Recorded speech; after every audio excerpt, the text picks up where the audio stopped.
সামনেই তো দুর্গাপুজো চলে এসছে, তাই তোমাদের জন্য চিকেন ডাক বাংলো রেসিপি নিয়ে চলে এসেছি। তো প্রথমেই তেজপাতা, শুকনো লঙ্কা, এলাচ, দারচিনি, লবঙ্গ, মরিচ, কালো মরিচ আর সাদা জিরেকে ড্রাই রোস্ট করে নিতে হবে। এবার চিকেনের মধ্যে টক দই, কাশ্মীরি রেড চিলি পাউডার, হলুদ গুঁড়ো, জিরে গুঁড়ো আর ওই 2 চামচের মতন ওই মশলাটা আর সর্ষে তেল আর আদা রসুন কাঁচা লঙ্কা দিয়ে ভালো করে ম্যারিনেট করে রাখবো মিনিমাম 1 ঘন্টা, ম্যাক্সিমাম যতক্ষণ খুশি। এবার প্রথমেই তেল গরম করে প্রথমে নুন হলুদ মাখানো ডিমগুলোকে ভেজে নেবো হালকা করে, তারপরে আলুগুলোকেও ভেজে নেবো নুন হলুদ মাখানো। ওই তেলের মধ্যে একটা শুকনো লঙ্কা, তেজপাতা দিয়ে কেটে রাখা পেঁয়াজকে পিঙ্কিশ অবধি ভেজে নিতে হবে। তারপর ম্যারিনেট করা চিকেনটাকে খুব ভালো করে কষিয়ে নিতে হবে। এবার নুনটা আমি পরে অ্যাড করেছি যাতে জল বেরানোর একটা সম্ভাবনা থাকে।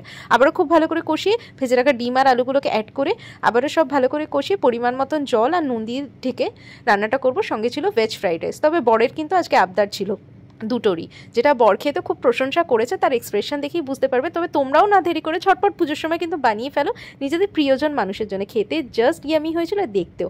ভিডিওটি ভালো লাগলে লাইক, শেয়ার, সাবস্ক্রাইব করে পাশে থেকো।